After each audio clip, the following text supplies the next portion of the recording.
गोटे दिन जड़े भक्त प्रभु श्रीकृष्ण को पचार हे प्रभु आम जीवन में एत दुख कौन पे आसूची सुख आसुनी आर किसी तो उपाय थी कहतु ना प्रभु।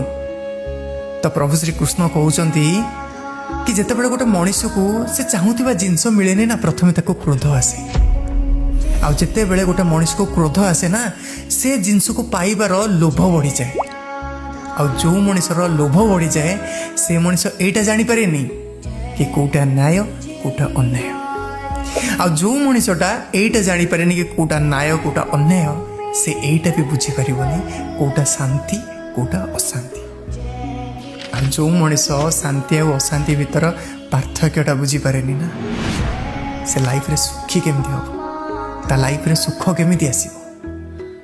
तो सुखी होगा चाहूँ तो प्रथमे तुम लोभ को त्याग कर आ प्रथमे तुम क्रोध को त्याग कर। आशा कर बुझीपार। जय जगन्नाथ जय श्रीकृष्ण।